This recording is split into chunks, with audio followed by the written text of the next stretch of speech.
नमस्कार, स्वागत है आपका 4 पीएम पर। मैं हूं आपके साथ अदिति।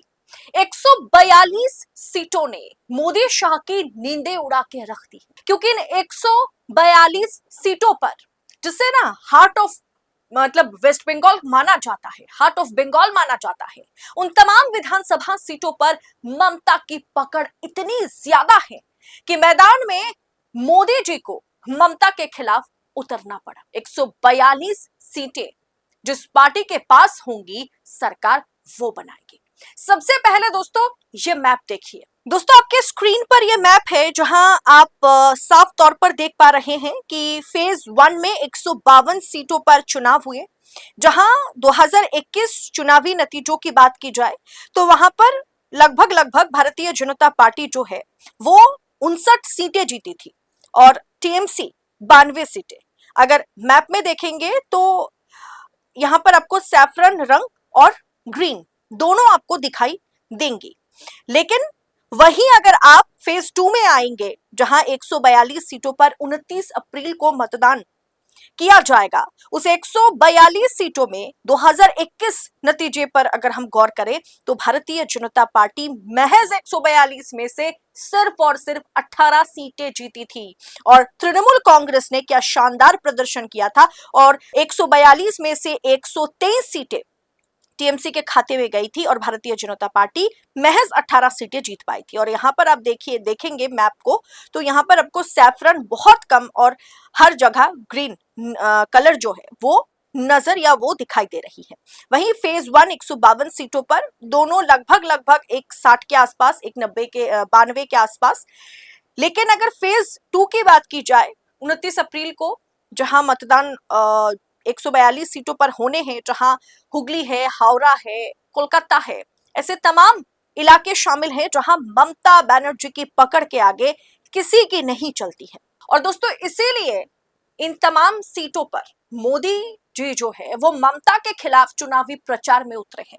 यहाँ शुभेंदु अधिकारी या दिलीप घोष या शमीक भट्टाचार्य को या फिर योगी आदित्यनाथ खैर आए हुए हैं, आज भी इन्हें मौका नहीं दिया गया, बल्कि खुद नरेंद्र मोदी ममता के गढ़ माने जाने वाले इन 142 सीटों के लिए खुद ममता के खिलाफ प्रचार में उतरे हुए हैं।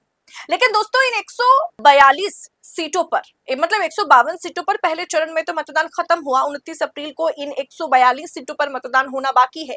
और उससे पहले सिर्फ ममता नहीं, मतलब ममता के गढ़ में जैसे ही मोदी जी प्रचार करने के लिए एंट्री लेते हैं, तो वैसे ही बंगाल में दीदी के साथ अरविंद केजरीवाल, हेमंत सोरेन और साथ में तेजस्वी यादव नजर आएंगे। दोस्तों आज के समय में सत्ता की आंखों में आंखें डालकर पत्रकारिता करना मुश्किल हो गया है। हमारे 4 पीएम नेशनल यूट्यूब चैनल और फेसबुक चैनल को, जिसे आपका प्यार और विश्वास हमेशा से मिलता रहा, उसे बंद करके सरकार ने यह साबित कर दिया कि वो आपके सवालों से कितना डरती है। मुश्किल दौर है, लेकिन हम ना रुके थे और ना ही रुकेंगे। हम सच के लिए हमेशा लड़ते रहेंगे। ऐसे में 4 पीएम उत्तर प्रदेश यानी 4 पीएम यूपी को ज्यादा से ज्यादा ज्वाइन करें और स्वतंत्र पत्रकारिता को जिंदा रखने के लिए जितना हो सके उतना हमारा आर्थिक सहयोग करें।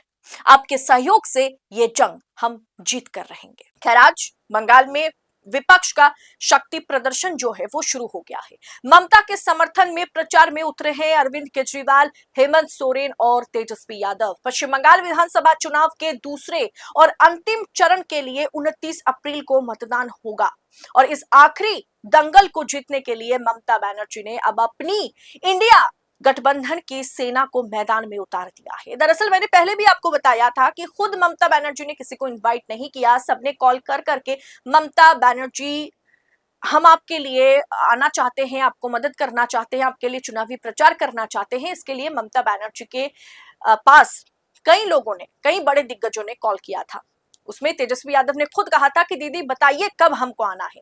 खैर बंगाल के सड़कों पर अरविंद केजरीवाल गरजेंगे और साथ में उसी समय नरेंद्र मोदी भी भारतीय जनता पार्टी के लिए वोट प्रचार, चुनावी प्रचार के लिए कोलकाता में मैदान में उतरेंगे। तो वहीं झारखंड के सीएम हेमंत सोरेन और बिहार के कद्दावर नेता, leader of opposition Tejashwi Yadav जो है वो आज ही हुंकार भर रहे हैं, आज ही हुंकार भर चुके हैं और उनकी रैली में जबरदस्त भीड़ हुई है।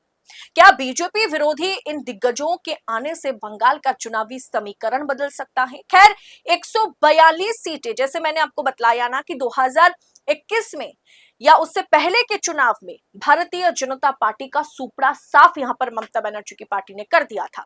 और जहां पर 142 में से 2021 में भारतीय जनता पार्टी महज 18 सीटें जीती थी, क्या इस बार नरेंद्र मोदी को कोलकाता में उतारने के बाद क्या वो 118 तक पहुंच सकती है वो सीटें? दोस्तों, जहां एक तरफ बंगाल में नरेंद्र मोदी कोलकाता में रविवार को विशाल रैली करने वाले हैं, वहीं दूसरी ओर ममता बनर्जी के साथ एक मंच पर नजर आएगा पूरा विपक्ष। आरजेडी नेता तेजस्वी यादव आज ही मैदान में सक्रिय हैं। वो बड़ानगर से आलम बाजार मोड़ तक टीएमसी उम्मीदवार सायंतिका बैनर्जी, जो कि बहुत ही पॉपुलर सिनेमा आर्टिस्ट भी है वहां की, सायंतिका बैनर्जी के साथ प्रचार करते हुए नजर आए। इसके बाद तेजस्वी उत्तर कोलकाता यानी नॉर्थ कोलकाता के जोरासांको और फिर शाम को रासबिहारी में चुनावी जनसभाओं को संबोधित करते हुए नजर आए हैं। तेजस्वी का लक्ष्य जो है वो बंगाल में रहने वाले हिंदी भाषी बिहारी प्रवासी वोटरों को टीएमसी के पक्ष में एकजुट करना है। वहीं झारखंड के मुख्यमंत्री हेमंत सोरेन भी आज दोपहर चंदन नगर के जो भद्रेश्वर है, जहां एक विशाल जनसभा को वो संबोधित करते नजर आए। खैर, चंदन नगर की बात की जाए तो वो मेरा होम टाउन है और काफी वहां पर टीएमसी की पकड़ पहले से ही है।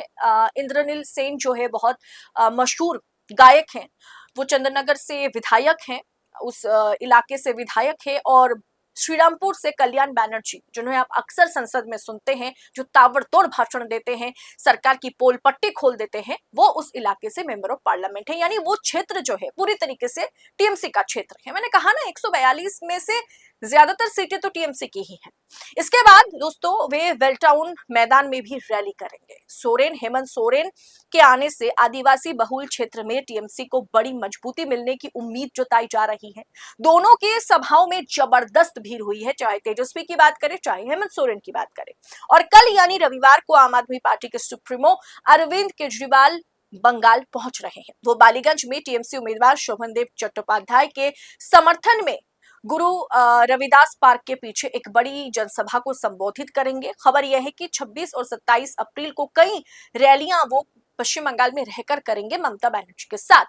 और वहीं पर ममता बनर्जी तो नजर आएंगे ही रैली करती हुई, और वो हर रोज ताबड़तोड़ रैलियां कर रही है।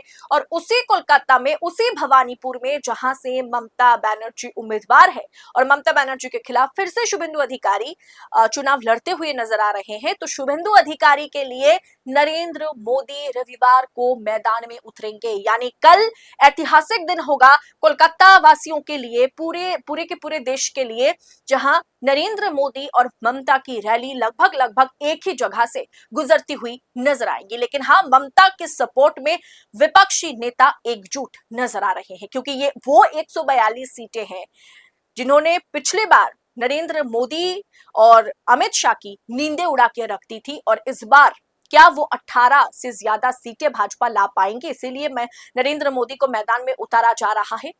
क्या है आपकी राय इस विषय पर? कमेंट बॉक्स में हमें जरूर बताइएगा। और ऐसी तमाम चीजों को इसी तरह से पाने के लिए, तमाम खबरों को, अंदर खाने की खबरों को इसी तरह से एनालिसिस के साथ पाने के लिए 4 PM के साथ बने रहे।